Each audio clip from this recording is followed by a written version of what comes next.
Hello students, नमस्कार, सत श्री अकाल। स्वागत है आप सभी का आपके पसंदीदा चैनल मैग्नेट बेंस आईआईटी जेईई और नीट यानी जीत के चैनल पर। और मैं अभिषेक अग्रवाल, आपका केमिस्ट्री फैकल्टी, हाजिर हूं लेकर एक और दमदार, एक और अमेजिंग, एक और एक्साइटिंग सेशन लेके, जिसमें फिर से एक और डीपीपी हम सॉल्व करने वाले हैं। पार्ट 3 होगा और उसी बेसिक कंसेप्ट्स पर है एटॉमिक स्ट्रक्चर की, जिसमें हमने डिस्कवरी ऑफ सब एटॉमिक पार्टिकल्स देखा था और एटॉमिक मॉडल्स के बारे में जाना था। एटॉमिक मॉडल्स मतलब basic atomic models. Basic atomic models जैसे हम लोगों ने बात की थी अपने बेसिक एटॉमिक मॉडल्स में, रदरफोर्ड मॉडल था, रदरफोर्ड का अल्फा स्कैटरिंग एक्सपेरिमेंट था, बोहर्स मॉडल का बेस था, उससे पहले थॉमसन मॉडल था, डिस्कवरी ऑफ इलेक्ट्रॉन था, कैथोड रेज थे, डिस्कवरी ऑफ प्रोटॉन था, एनोड रेज थे। उन सभी चीजों पर हमने चर्चा करी थी। उसी चर्चा को हम यहां पर आगे बढ़ाएंगे और डिस्कवरी ऑफ सब atomic particles and atomic models को यहां पर समझेंगे। तो स्टार्ट करते हैं डिस्कवरी ऑफ सब atomic particles and atomic models के बारे में।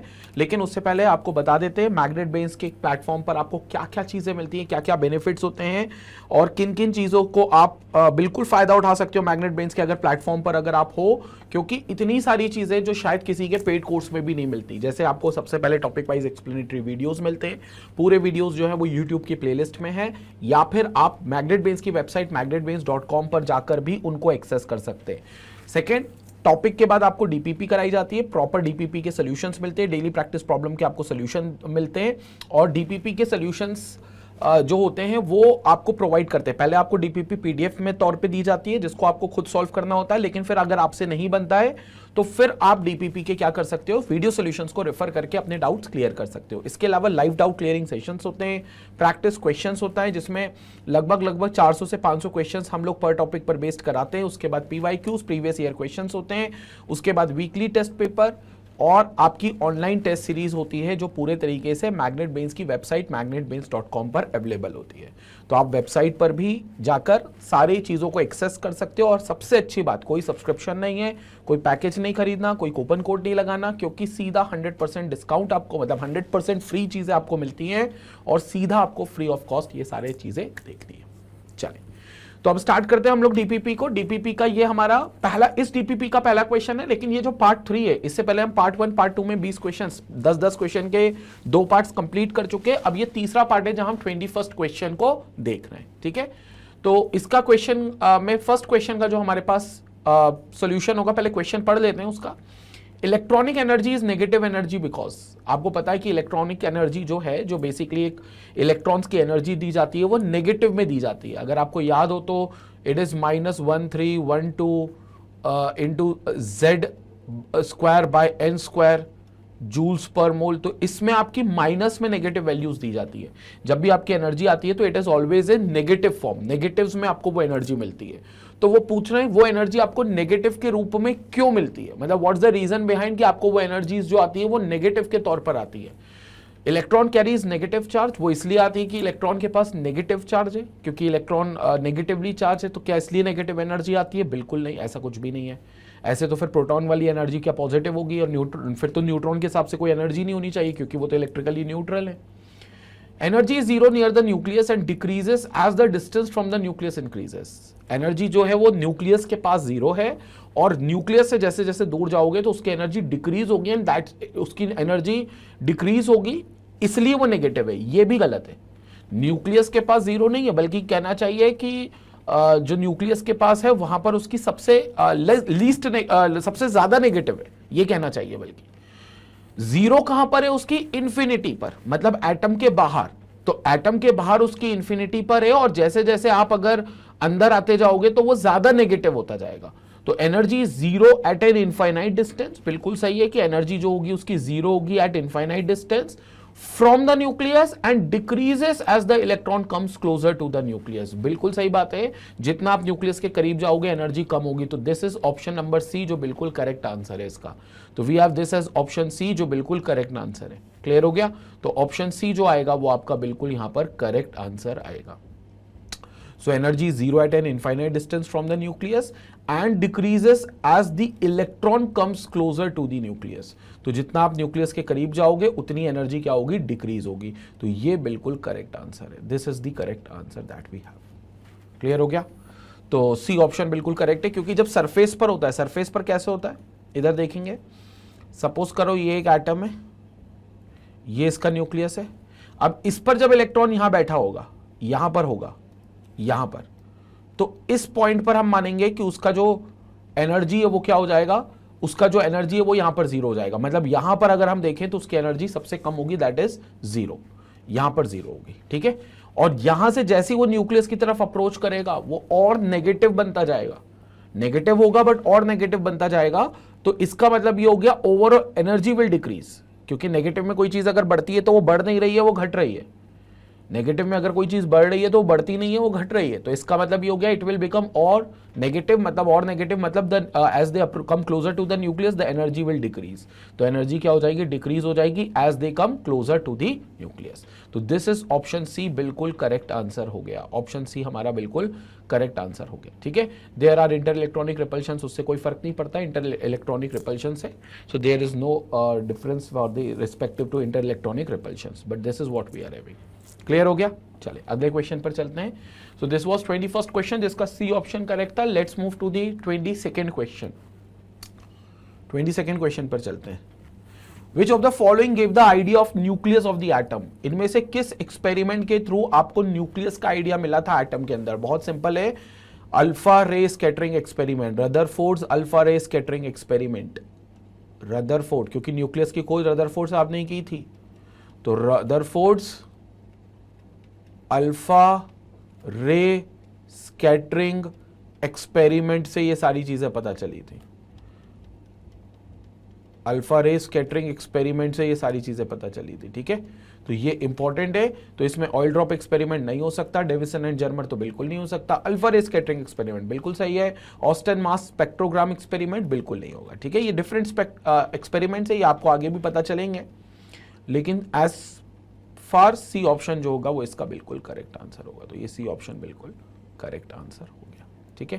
तो क्वेश्चन नंबर 22 का आंसर जो सी है वो बिल्कुल करेक्ट है। तो this is the correct answer जो हमें यहां पर मिलेगा। क्लियर टू एवरीवन, बहुत बढ़िया। तो स्क्रीनशॉट ले लें, इसके बाद अगले क्वेश्चन पर चलते हैं। ओके, तो स्क्रीनशॉट ले लिया। Let's move to the next question now. Question number 23। Question number 23 देखते हैं यहां पर, जो एसडीपीपी का थर्ड क्वेश्चन है और ओवरऑल इस टॉपिक पर 23rd क्वेश्चन है। Rutherford's scattering experiment is related to the size of the. Rutherford का जो स्कैटरिंग एक्सपेरिमेंट है उससे किस चीज का साइज पता चला था, ऑब्वियसली न्यूक्लियस, क्योंकि रदरफोर्ड की जितनी भी कहानियां थी, जितने भी उसने एक्सपेरिमेंट्स किए थे, वो सारी चीज एक ही चीज समझाती थी, that is the size of the nucleus. तो ultimately it's all about the size of the nucleus. तो न्यूक्लियस का साइज जो था वो यहां से पता चल गया था, जिसमें ये पता चला कि उसका जो वॉल्यूम है वो 10⁻⁻5 टाइम्स कम है as compare to the volume of the whole atom. Whole atom का जो वॉल्यूम है उसके मुकाबले 10⁻⁻5 टाइम्स कम है, 10⁻⁻5 टाइम्स कम है। तो ये इसका करेक्ट आंसर हो गया। So we got this as A option absolutely correct. A option जो होगा वो करेक्ट आंसर हो गया, ठीक है। तो सिंपल क्वेश्चन था ये। तो अगले क्वेश्चन की तरफ चलते हैं, विच इज 24th क्वेश्चन, एसडीपीपी का चौथा क्वेश्चन।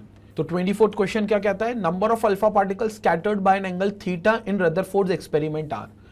वो जो अल्फा पार्टिकल स्कैटर्ड हुए थे थीटा एंगल से, वो किस पे डिपेंडेंट रहता है। वो अल्फा पार्टिकल्स की जो स्कैटरिंग होती है वो किस पर डिपेंडेंट रहती है, inversely proportional to kinetic energy का स्क्वायर। क्या काइनेटिक एनर्जी के स्क्वायर के इनवर्सली प्रोपोर्शनल है, और is it inversely proportional to e की पावर 4, और it is directly proportional to z की पावर 4, और it is directly proportional to kinetic energy का स्क्वायर। एक्चुअली z स्क्वायर होना चाहिए, इट इज नॉट z की पावर 4, वो z1 इंटू z2 आता है बेसिकली फॉर्मूले में, लेकिन it should be z square. अब तुम यहां पर देखो, सिंपल सा सेंस ये कहता है कि अल्फा पार्टिकल स्कैटर्ड किसकी वजह से हुए थे, क्योंकि अल्फा पार्टिकल स्कैटर्ड हुए थे ये बात तो कंफर्म है, लेकिन हुए किसकी वजह से थे। तो आपने ध्यान दिया होगा alpha particles positively charge particles है, right. Alpha particles are positively charge particles, और जो न्यूक्लियस है वो भी पॉजिटिव चार्ज है। क्यों पॉजिटिव चार्ज है, क्योंकि उसमें प्रोटॉन रहता है। तो अगर पॉजिटिव पॉजिटिव साथ में लाए जाएंगे तो वो रिपेल करेंगे, और यही वजह थी कि वहां अल्फा पार्टिकल भी स्कैटर्ड हो गए थे, रिपेल कर गए थे।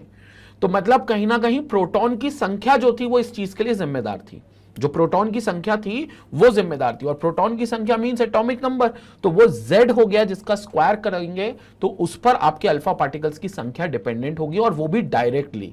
So it will be all directly proportional, तो ये ऑल डायरेक्टली प्रोपोर्शनल होगा and it will become Z का स्क्वायर।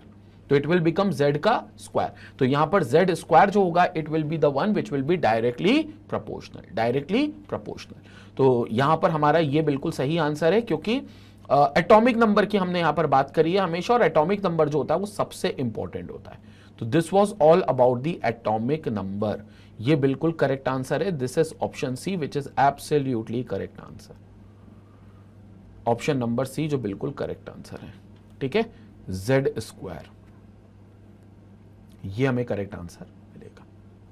Clear now? तो क्वेश्चन नंबर 24 का सी ऑप्शन हमारा बिल्कुल करेक्ट आंसर है।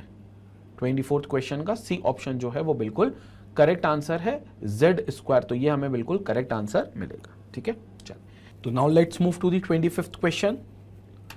ये रहा 25th क्वेश्चन। क्वेश्चन पढ़ते हैं पहले students. Select the correct statement. हमें क्या करना है? करेक्ट स्टेटमेंट को सिलेक्ट करना है। मतलब हमारे पास 4 स्टेटमेंट्स है, उसमें से हमें करेक्ट स्टेटमेंट सिलेक्ट करना है। In Rutherford's gold leaf experiment the path of alpha particle is hyperbolic and in the scattering of alpha particles nuclear forces are involved. बिल्कुल हाइपरबोलिक तो बिल्कुल भी नहीं है, स्ट्रेट लाइन का पाथ होता है, और स्ट्रेट लाइन का पाथ ये होता है कि वो पेनिट्रेट कर जाता है, बिकॉज बहुत सारा स्पेस जो रहता है एटम के अंदर वो बिल्कुल वैक्यूम रहता है। तो गोल्ड लीफ एक्सपेरिमेंट में जो अल्फा पार्टिकल हाइपरबोलिक है ये बिल्कुल फॉल्स स्टेटमेंट है, तो मतलब पहला ऑप्शन तो हमारा गलत है। Cathode ray have dual nature and possess magnetic effect. अब जो कैथोड रे है उसके पास डुअल नेचर है और वो मैग्नेटिक इफेक्ट पोजेस करता है, ये बात बिल्कुल सही है, क्योंकि कैथोड रे के पास सिर्फ रे नहीं है, रे के से एसोसिएटेड एक पार्टिकल भी है, तो वो रे और पार्टिकल दोनों का काम करेगा, वेव और पार्टिकल का, और मैग्नेटिक फील्ड होगी उसके पास। तो ये स्टेटमेंट ट्रू है, ठीक है। तो ये करेक्ट आंसर है, लेकिन एक बार देख लेते हैं, more than one correct answer तो नहीं है। आगे चलते हैं। Energy of the electromagnetic radiations are proportional to the wave number. जो एनर्जी है इलेक्ट्रोमैग्नेटिक रेडिएशंस की, that is proportional to wave number, frequency and number of photons. तो एनर्जी जो है वो डायरेक्टली प्रोपोर्शनल होगी। E is equal to H nu होता है, which can be written as H C by lambda. तो it is directly proportional, या फिर एच न्यू हम कह सकते हैं, या फिर हम कह सकते हैं इसको एच सी इंटू वी बार, मतलब वेव नंबर। तो वो बोल रहे हैं प्रोपोर्शनल है वेव नंबर के, तो वेव नंबर के बिल्कुल प्रोपोर्शनल है। फ्रीक्वेंसी के प्रोपोर्शनल है, बिल्कुल फ्रीक्वेंसी के प्रोपोर्शनल है। And number of photons N के प्रोपोर्शनल होती है, क्योंकि नंबर ऑफ फोटॉन्स जो होते हैं वो, ये एनर्जी अभी हमने एक फोटोन के लिए निकाली है, लेकिन अगर एन फोटॉन्स है तो एन से इसको मल्टीप्लाई कर देंगे। तो बिल्कुल सही स्टेटमेंट है ये भी, तो ये भी हमारा करेक्ट आंसर है, मतलब more than one correct answer में आ गए हम। Energy equivalent of 10 centimetre inverse is 2 × 10⁻22 joules per photon, और 1.2 × 10⁻⁻1 किलो जूल्स पर मोल, ठीक है। तो बेसिकली यहां जो एनर्जी इक्विवेलेंट ऑफ 10 सेंटीमीटर पर इनवर्स दिया हुआ है, ये 10 सेंटीमीटर इनवर्स नहीं हो सकता, it should be electron volt. मतलब एनर्जी की जो डिफरेंट यूनिट्स होती है वो इलेक्ट्रॉन वोल्ट के टर्म्स में हम लिख सकते हैं, और तब ये वैल्यूज बेसिकली आप बोल सकते हो कि यस 2 × 10⁻22 जूल्स पर फोटोन और 1.2 × 10⁻1 किलो जूल्स पर मोल आपको मिलेगी। तो अल्टीमेटली ये स्टेटमेंट भी आपका क्या है? बिल्कुल ट्रू स्टेटमेंट है। तो अब जो ऑप्शंस आपके सही हैं वो बी ऑप्शन सही है, सी ऑप्शन भी सही है, और डी ऑप्शन भी सही है। मतलब ओवरऑल ये तीनों स्टेटमेंट्स जो हैं वो हमारे लिए बिल्कुल करेक्ट स्टेटमेंट है। तो ये हमारे करेक्ट आंसर्स हो गए। So all these 3 will be the correct answers. ये हमारे करेक्ट आंसर्स हो गए, ठीक है। तो ये करेक्ट आंसर हो गया जो ऑप्शन बी सी डी है 25th के लिए। तो it's more than one correct answer, और बी सी डी जो होंगे वो बिल्कुल सही आंसर होंगे। अगले क्वेश्चन की तरफ चलते हैं। Let's move to another question. अगले क्वेश्चन को देखते हैं यहाँ पर, विच विल बी 26th क्वेश्चन। तो 26th क्वेश्चन पर चलते हैं यहाँ पर। Which of the following properties are possessed by cathode ray. आपको ये बताना है इनमें से कौन सी प्रॉपर्टीज हैं जो कैथोड रेस के द्वारा पोजेस की जाती है, ठीक है, कैथोड रे के पास मौजूद होती है, वो प्रॉपर्टीज आपको बतानी। डुअल नेचर बिल्कुल होता है, करेक्ट है, डुअल नेचर होता है कैथोड रे।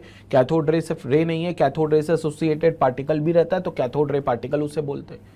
Travel with speed of light बिल्कुल करेक्ट है ये भी। It always travels with the speed of light, क्योंकि कैथोड रे जो होती है वो बेसिकली ईएमआर का ही पार्ट होगी, एक रेडिएशन का ही पार्ट होगी, और उसमें हर ईएमआर जो होती है वो इसी स्पीड से दौड़ती है। किस स्पीड से? स्पीड ऑफ लाइट से। तो it always travels with the speed of light, that is 3 × 10⁸ metre per second. तो ये बिल्कुल सही है, स्पीड ऑफ लाइट से ट्रैवल करती है, बिल्कुल सही है। हैव नेगेटिव चार्ज बिल्कुल सही है, they do have negative charge. Possess magnetic field, ये भी सही है। मतलब ओवरऑल हमारे चारों ऑप्शंस जो है इसमें करेक्ट है। ये भी ऑप्शन करेक्ट है, ये भी ऑप्शन, ये भी ऑप्शन, ये भी ऑप्शन, मतलब हमारे पास चारों ऑप्शन जो हो गए वो इसके करेक्ट आंसर हो गए। चारों ऑप्शन हमारे पास इसके करेक्ट आंसर हो गए। ठीक है, तो चारों ऑप्शंस करेक्ट है 26th क्वेश्चन के लिए। अगले क्वेश्चन पे चलते हैं, विच will B 27th question. 27th question को देखते हैं। द लाइटेस्ट पार्टिकल इज, इनमें से लाइटेस्ट पार्टिकल कौन है? इलेक्ट्रॉन, प्रोटॉन, न्यूट्रॉन या फिर बीटा पार्टिकल? तो बेसिकली जो लाइटेस्ट पार्टिकल होगा वो आपका इलेक्ट्रॉन होगा। इलेक्ट्रॉन रीजन बीइंग क्यों हो सकता है? क्योंकि इलेक्ट्रॉन के पास जो मास है वो सबसे कम है, it's having the least mass. Electron के पास जो मास है वो सबसे कम है, it is having the least mass. दूसरी इंपॉर्टेंट बात, बीटा पार्टिकल भी हो सकता है, क्योंकि बीटा पार्टिकल बेसिकली इलेक्ट्रॉन की रेडिएशंस होती हैं। तो बेसिकली वो भी क्या होता है, एक इलेक्ट्रॉन ही रहता है, उन इलेक्ट्रॉन की रेडिएशंस जो होती है वो बीटा पार्टिकल कहा जाता है। तो आप यहां दोनों कह सकते हो, इलेक्ट्रॉन भी और बीटा पार्टिकल भी, ये दोनों चीजें होंगी, तो ये भी आपका आंसर हो गया। This is also our correct answer. ये भी हमारा करेक्ट आंसर हो गया, ये भी हमारा करेक्ट आंसर हो गया। ठीक है, तो प्रोटॉन नहीं हो सकता, न्यूट्रॉन नहीं हो सकता, ये तो खैर एटम के अंदर हैवी पार्टिकल्स में माने जाते हैं, दीज आर हैवी पार्टिकल्स, तो ये नहीं हो सकते। सो करेक्ट आंसर हमारे पास ए हो जाएगा और डी हो जाएगा। ठीक है, बीटा पार्टिकल्स भी बेसिकली इलेक्ट्रॉन की रेडिएशन ही होती है, इलेक्ट्रॉन की रेज ही होती हैं बीटा पार्टिकल्स भी, और ए इलेक्ट्रॉन तो सबसे लाइटेस्ट पार्टिकल है ही, बिकॉज इसका वेट अगर देखोगे तो 9.1, मास अगर देखोगे तो 9.1 इंटू 10 की पावर -31 kg होता है, सबसे कम होता है, तो ये भी बिल्कुल सबसे कम होगा। So this was 27th question. Let's move ahead now. अगले क्वेश्चन पे चलते हैं, which is 28th question. 28th question अपन यहां पर देखते हैं। 28th क्वेश्चन की चर्चा करते हैं। Rutherford alpha scattering experiment led to the following conclusions. Rutherford का जो अल्फा स्कैटरिंग एक्सपेरिमेंट है वो उसने क्या क्या चीजें कंक्लूड की थी, उस कंक्लूजन को बताना है, कौन कौन से कंक्लूजन ड्रॉ किए थे। Atom has largely empty space, बिल्कुल किया था ये वाला कंक्लूजन ड्रॉ। एटम के पास लार्ज एम्प्टी स्पेस होता है, क्योंकि most of the alpha rays went straight away, बिल्कुल पास हो गई विदाउट शोइंग एनी डिफ्लेक्शंस और विदाउट शोइंग एनी डेविएशंस, तो वो बिल्कुल स्ट्रेट अवे पास हो गई, तो ये बिल्कुल ट्रू स्टेटमेंट है। The centre of the atom has positively charge nucleus, बिल्कुल सही बात, कि जो एटम का सेंटर होता है उसके अंदर पॉजिटिवली चार्ज न्यूक्लियस मौजूद होता है, तो it contains a positive charge nucleus. Why? Because proton वहां पर शामिल रहता है, तो वहां पर आपका प्रोटॉन भी शामिल रहता है, तो ये बिल्कुल सही है, ये भी बिल्कुल करेक्ट है। तो प्रोटॉन वहां पर क्योंकि आपका शामिल रहता है, ठीक है, तो यहां पर भी ये स्टेटमेंट भी बिल्कुल करेक्ट है। और प्रोटॉन न्यूक्लियस के अंदर रहता है, इसलिए न्यूक्लियस जो होता है वो ओवरऑल पॉजिटिव चार्ज हो जाता है। The size of the nucleus is very small as compare to the size of the atom, ये भी बिल्कुल सही है। साइज ऑफ द न्यूक्लियस जो है वो 10⁻⁻5 टाइम्स छोटा है पूरे एटम के साइज के मुकाबले, मतलब एटम के वॉल्यूम के मुकाबले एटम जो न्यूक्लियस का जो वॉल्यूम है वो 10⁻5 टाइम्स कम है। D option, electrons revolve around the nucleus, electrons जो होते हैं वो न्यूक्लियस के अराउंड इवॉल्व करते हैं, लेकिन ये बात रदरफोर्ड अल्फा स्कैटरिंग एक्सपेरिमेंट से नहीं पता चली कि इलेक्ट्रॉन्स जो होते हैं वो न्यूक्लियस के अराउंड रिवॉल्व करते हैं। तो ओवरऑल हमारे पास 3 ऑप्शन करेक्ट होंगे। ये स्टेटमेंट सही है, लेकिन उन्होंने पूछा अल्फा रे स्कैटरिंग एक्सपेरिमेंट के कंक्लूजन है क्या ये, तो अल्फा रे स्कैटरिंग एक्सपेरिमेंट का ये कंक्लूजन हमारे पास नहीं है, इसलिए हमारे पास सिर्फ फर्स्ट, सेकंड और थर्ड जो होंगे वो 3 ऑप्शंस करेक्ट होंगे।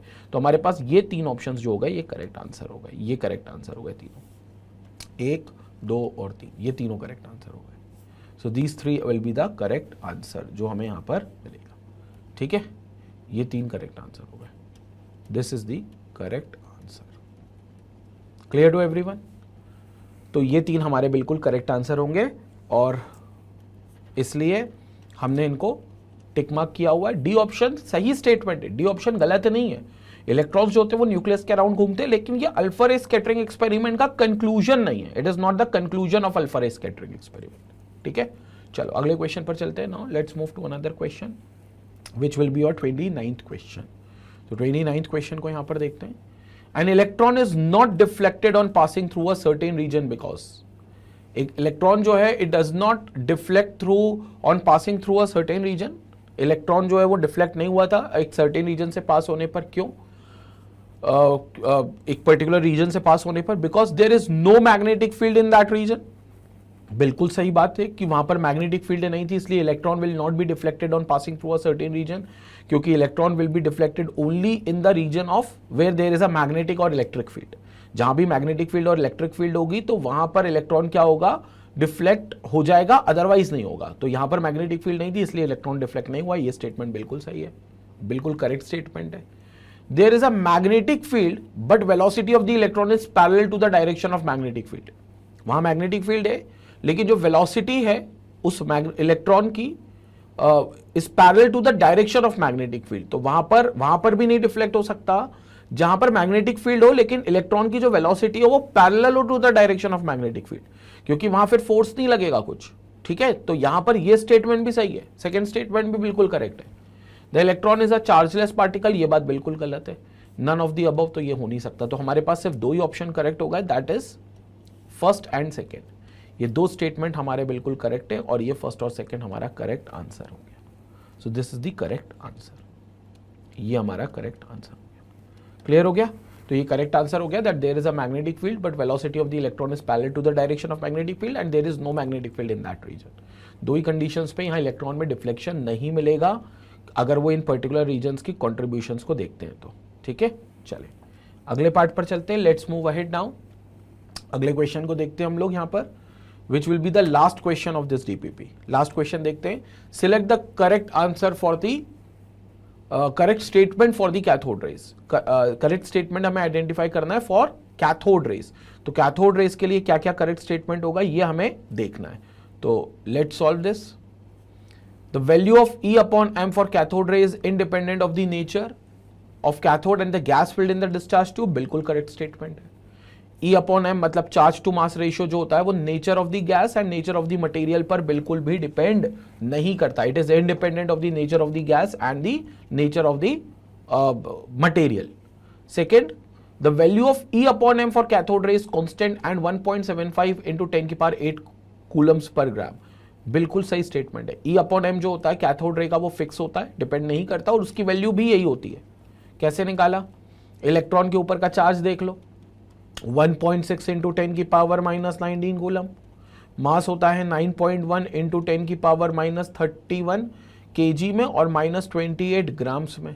अब आप इसको सॉल्व करोगे तो कूलम पर ग्राम में आपकी वैल्यू आएगी विच इज 1.7588 इंटू 10 की पावर 18, 1.7588 इंटू 10 की पावर 18।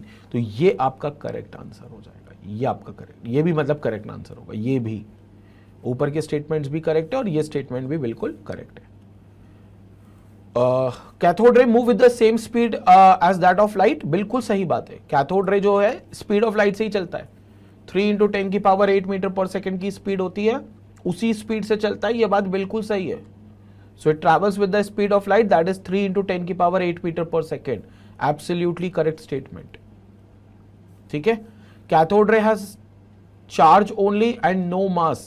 हाँ, कैथोड रे के पास चार्ज होता है, नेगेटिव चार्ज, और मास नेग्लिजिबल होता है बिकॉज कैथोड रे पार्टिकल का सबसे लीस्ट मास होता है। तो मतलब ये वो क्वेश्चन है जिसमें चारों ऑप्शन करेक्ट हो गए। ए ऑप्शन भी करेक्ट है, बी भी करेक्ट है, सी भी करेक्ट है, डी भी करेक्ट है। मतलब ये वो क्वेश्चन हो गए जिसमें ये चारों ऑप्शंस हमारे करेक्ट आंसर हो गए। चारों ऑप्शंस बेसिकली हमारे करेक्ट आंसर हो गए। तो बिल्कुल करेक्ट आंसर है क्वेश्चन नंबर 38 का। ABCD चारों ऑप्शंस करेक्ट आंसर हो गए।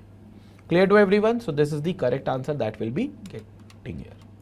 ओके, सो ये था हमारा लास्ट क्वेश्चन जो जिससे हमारी पूरी डीपीपी सॉल्व हो गई है। अब हम लोग जो डीपीपी लेकर आएंगे वो इसके आगे के टॉपिक्स की होगी, like specifically Bohr model, photo electric effect, जो हमारे पास प्लैंक्स क्वांटम थ्योरी थी, प्लैंक्स क्वांटम थ्योरी, उन बेसिस उसके बेसिस पर हमें अगली डीपीपी सॉल्व करनी है। और फिर उसके बाद हम लोग क्वांटम मैकेनिकल मॉडल में Heisenberg uncertainty principle, dual de Broglie's wavelength, उन सब पर हम लोग क्वेश्चन करेंगे अपने आने वाले टाइम पर। ठीक है, सो this was the last DPP. बाकी आपको पता है मैग्नेट ब्रेन्स की वेबसाइट पर और मैग्नेट ब्रेन्स की यूट्यूब चैनल पर सारे कोर्सेस अवेलेबल हैं। अगर आप CBSE या यूपी बिहार बोर्ड में और आप नर्सरी से 12th तक की किसी भी क्लास में हो तो कोई सी भी क्लास में आप चले जाए, हर सब्जेक्ट का कोर्स वहाँ पर अवेलेबल है और फुल सिलेबस वहाँ पर आपको मिलेगा।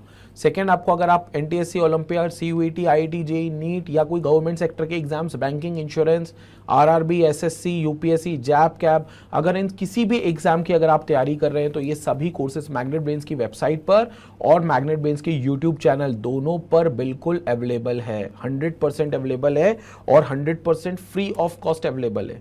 मतलब आपको कोई सब्सक्रिप्शन बाय नहीं करना, कोई कूपन कोड नहीं लेना, कोई पैकेज नहीं खरीदना, कोई यहाँ पर आपको मतलब ऐसा कुछ नहीं करना जहां पर आपको पैसा देना पड़े, सिर्फ एक चीज आपको इन्वेस्ट करनी है, वो है अपना टाइम। आपको टाइम इन्वेस्ट करना और आप पूरा कोर्स जो हो सकता है वो आप 100% देख सकते हो।